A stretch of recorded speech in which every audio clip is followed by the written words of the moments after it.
Good afternoon, everyone. Welcome to the show. I'm pleased to have with me today from the Department of Ethnology in NCCU, Assistant Professor Ya-Ning. Professor Kao will be talking to us about her passion in anthropology as well as her expertise in the area of field observation. Let's welcome her. Hi, Dr. Kao. Good morning. I would like to ask you about your education background as well as your career here in NCCU. Yeah. So could you introduce about yourself? This is my third year at NCCU, and before I came here, I carried out postdoctoral research at Tsinghua University. About how many years ago? About like 15 years ago. Ah, okay. Yeah, so this is the first anthropology education I received. So it's about 15 years ago. And before that, I'm interested in archaeology when I was at high school because I thought that it would be very cool career or job. But unfortunately, there is only one department in Taiwan, or one university in Taiwan, give the archaeology of the course. It's at Taiwan University.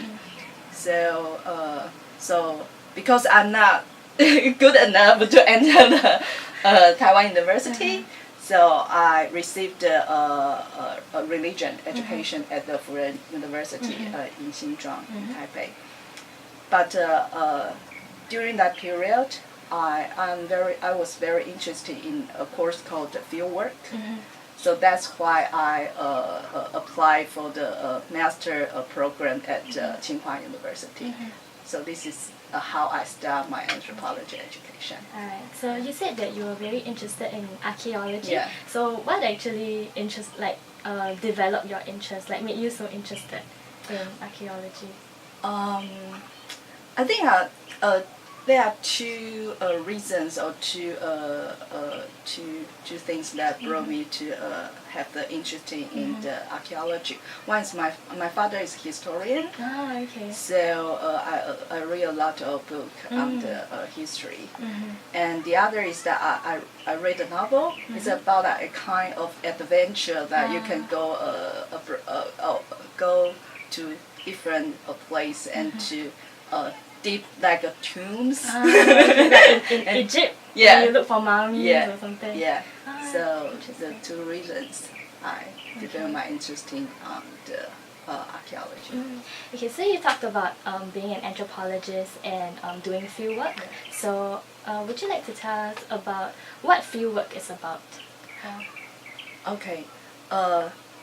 Actually, fieldwork is a method that most anthropology conducted, and it's a method that under the more broad idea on the ethnography. If you want to write an ethnography, the best way you collect your material is from the fieldwork. And my first fieldwork was going to the Pingdong. In Donggang, there's a very big communal festival. It's called Burning the Boat. Can I say Chinese? Yeah, Shao Wang Chuan. At in Donggang Shao Wang Chuan. So I was very shocked because I grew up in Taipei.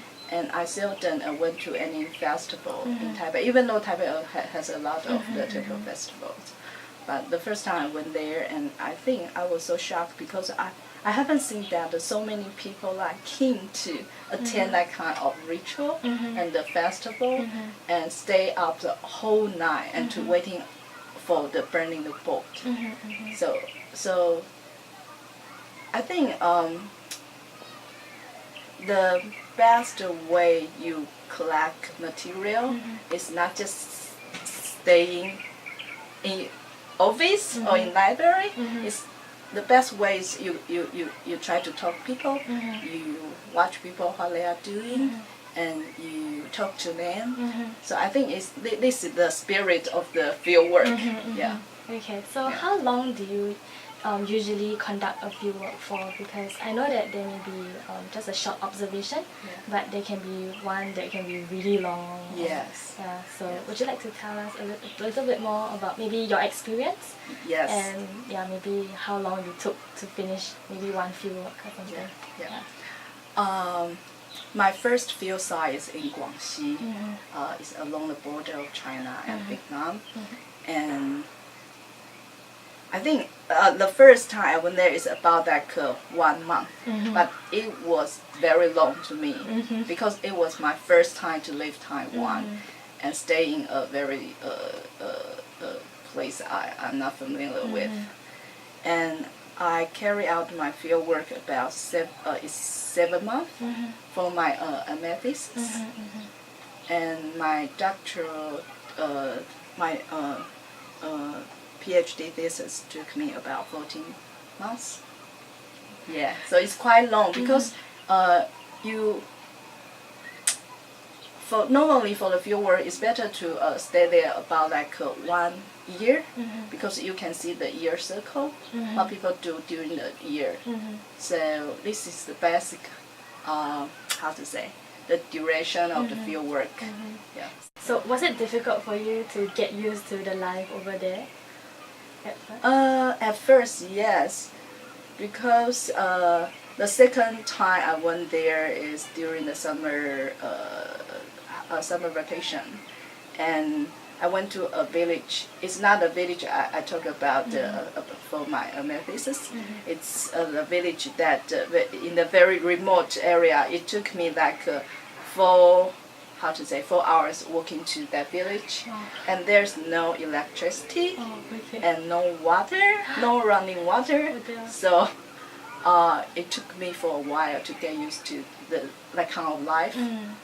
But I learned a lot from that experience. Yeah.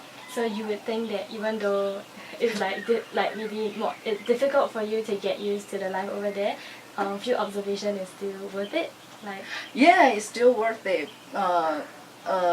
The village I just mentioned gave me a lot because I like people there because they are very, very, very friendly. And they're very kind to me. Okay, so moving on to the last part of the interview, I would also like to ask you how you have used your experience in your fieldwork. Have you taught your students anything about what you did in the past? Yes, I did. Actually, every time when I saw that student fall asleep, I think the best way to wake them up is talk about my experience. And I also applied the observation in my different classes, different courses. For example, food and culture, I ask students to observe what they have eaten for every day. And I think it's a good way to not just observe others. And if you want to have change yourself or your life, or you want to do something and to make it successful, I think the best way is just observe yourself. Do the students in ethnology, the department, do they also do field work? Yes, actually, in our department, we offer that 4 courses that the different colleagues offer different course, but all on field work. And 2 groups went to 2 colleagues offer the course that in Taiwan, for one in Taitung and one in Hsinchu. So they took a student to Taitung and Hsinchu to study and to meet Aboriginal people in Taiwan. And our head of department took a student to the northwest China, among the Islamic or Muslim community. And I will take student to Guangxi this coming summer. Okay, that's Yeah. interesting. Yeah. Okay, so we look forward to knowing more about your trip over to Guangxi. Okay, thank you. Thank you.